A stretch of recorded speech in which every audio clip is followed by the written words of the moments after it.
Yes, crowd. Yes. In the bottom right-hand corner, tied in the series 1-1 from Team Liquid, it is Taeja. And in the top left side, showing us amazing resiliency and an amazing game number 2. Give it up for IG MacSed!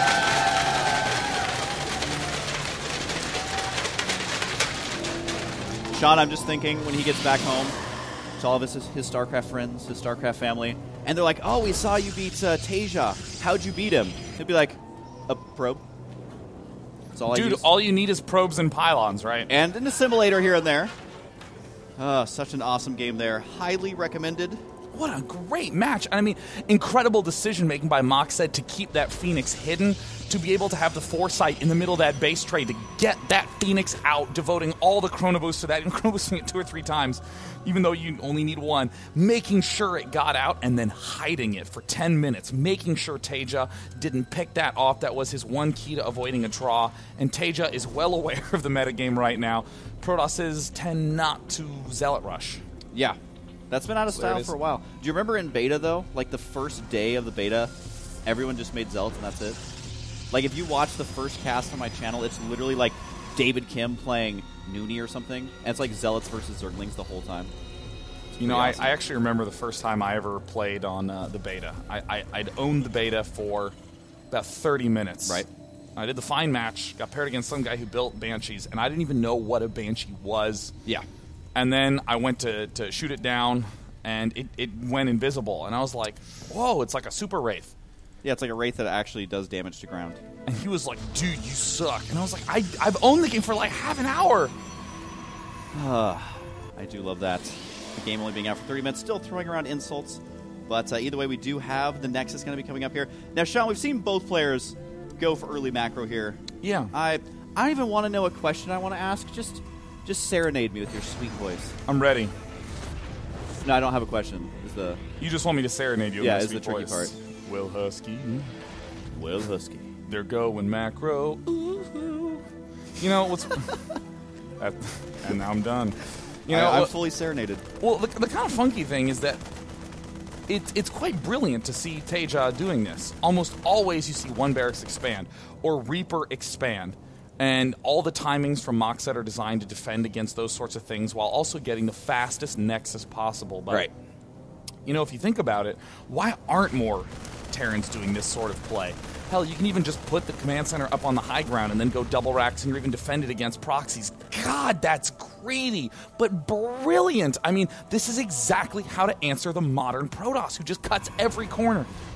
Yeah, and again, that Stargate on the way. He's cut so many corners, it's almost a circle. I've been wanting to use that one for a long time, Sean. Wow. Oh, I mean, let's be honest. This is what makes SC2 so fun to watch right now. All players begin to cut more and more and more and more corners, and then suddenly, instead of these hyper-defensive, hyper-passive games where everyone's trying to go for their perfect mix, we see things like this. We see Taeja rushing to get a third command center, not even hiding it in his main and then floating it over later. Just boldly planting that down right away. MacSed with 2 units going for extremely fast double gas before 6 minutes, trying to get both Phoenixes and Colossus out as fast as possible. This is what makes this so cool. Oh my god, did Taeja see it? Oh, he doesn't see the Stargate. What? So close, literally like 1 or 2 pixels away. I think technically the 3D-ness of it was sticking out there, but you have to scan the base of it there to be able to spot it. And you got to remember that MacSed has not really been scouting these games. I think that's why that third base is going to be so terrifying. When your first scout is a delayed Phoenix, it definitely you really don't know what's going to be going on down there to the south. The Phoenix is going to go ahead and move out. He's just patrolling. No, it's just panning out. It looks like he's just sort of panning out. He still doesn't know if, Taeja is going for a more common mine drop that does arrive between 6:30 and 7. Would be able to easily pick that off and then lift the mine before it did any considerable damage. Again, still just the 2 basic units for defense, Mothership Core and Stalker. But Taeja playing very clever and cutting yet another corner. Almost always, if you're spreading yourself out this much, you need to get barracks 4 and 5 fast to be able to cover that much ground. But nope, going straight for medevac so that way he can begin attacking as well. Yeah, reactor and another tech lab on the way. Of course, stim pack usually the first upgrade of choice.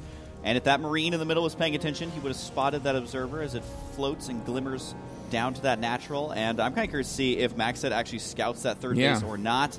Looks like the Phoenix should be able to spot it here. Their angle tells us that they are going to be going down there. We'll see if he actually fully commits to that or not. Second Observer is here. So this Observer is going to be in the main base now trying to see exactly what's going on. Should get a pretty good read. Okay, he does spot that third base. Those SCVs completely exposed right now. And Observer's spotting both the main and the natural here. So MacSed is fully aware of what's going on now. But Sean, does this put him behind scouting it so late?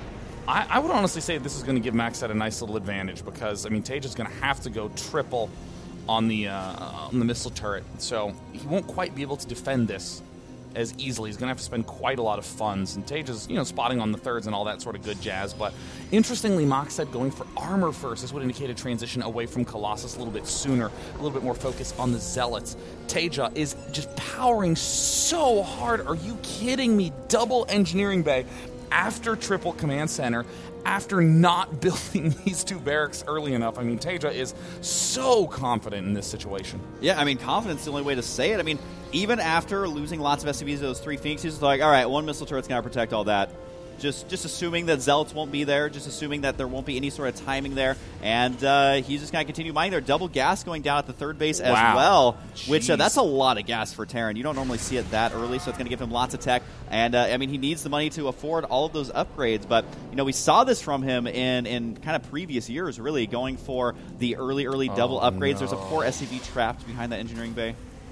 This is actually going to be very gruesome coming up for Taeja. Right now, MacSed is getting ready to do yet another huge push, except in this circumstance, he's going to be doing it with +1 armor.